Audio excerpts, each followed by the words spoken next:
આપ સર્વોને હેતપૂર્વક જય શ્રી સ્વામિનારાયણ। આજની સત્સંગ કથા વાર્તા નિજ મંદિર સાવરકુંડલા। આજની સત્સંગ કથા વાર્તામાં આપણે શ્રીમદ સત્સંગી જીવનની કથા સાંભળશું। પ્રકરણ 5 અધ્યાય 33। 1 ભગવાન શ્રી નારાયણ મુનિ કહે છે કે, હે બ્રહ્મન, વિધવા સ્ત્રીઓના મસ્તક પર બાંધેલો અંબોડો પતિને બંધન કરનારો થાય છે।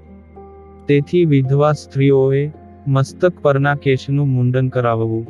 જો વિધવા સ્ત્રીઓ કેશ રાખે તો તૈલાદિકના સંસ્કાર કર્યા વિનાના જટાતુલ્ય રાખે, અને મસ્તક ઉપરના કેશનું મુંડન તીર્થમાં અથવા શુભ પર્વના દિવસે કરાવવું। તેમણે આપતકાળ પડ્યા વિનાના સમયે દિવસના અંતે સાયંકાળે એકવાર ભોજન કરવું, અને ધર્મહીન સ્ત્રીઓનો સંગ ન કરવો।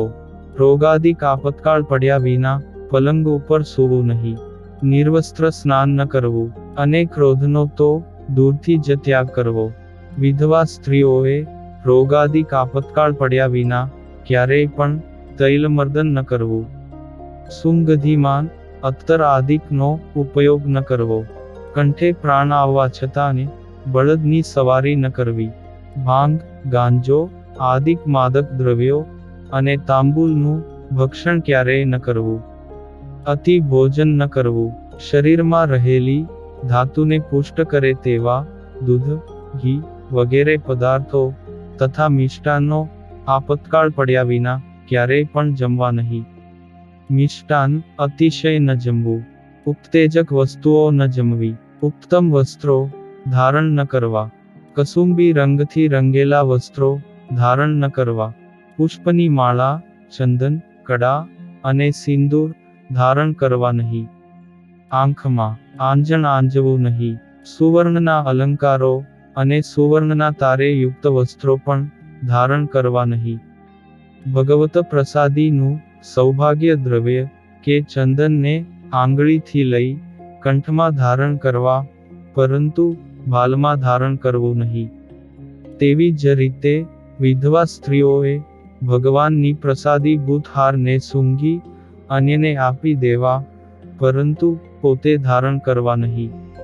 વિધવા સ્ત્રીઓએ પોતાના અંગ દેખાય તેવા સૂક્ષ્મ વસ્ત્રો, ચિત્ર વિચિત્ર ભાતવાળા વસ્ત્રો અને કંચુકી અથવા પોતાના કુળ અને દેશાચારથી વિપરીત વસ્ત્રો ક્યારેય ધારણ કરવા નહીં।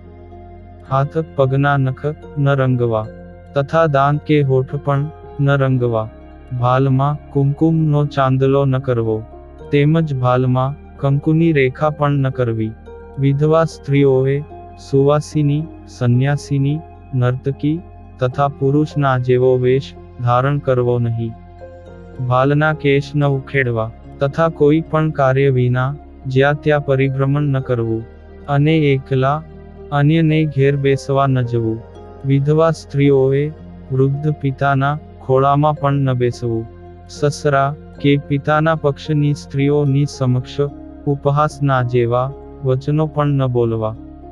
વિધવા સ્ત્રીઓએ માતાની આગળ ગ્રામ્ય વાર્તા ન કરવી, તથા અન્ય સ્ત્રીઓ સાથે પણ શૃંગાર રસ સંબંધી વાર્તા ન કરવી।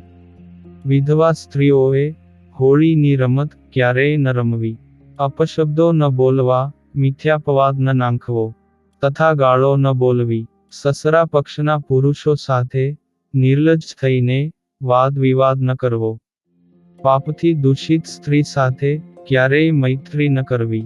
વિધવા સ્ત્રીઓએ સંન્યાસીની સાથે સ્ત્રી પુરુષનું એકાંતમાં મિલન કરાવી આપનારી દૂતી સાથે, અને શૂદ્ર સ્ત્રીઓથી પણ નીચી સંકર જાતિની સ્ત્રી સાથે મૈત્રી ન કરવી।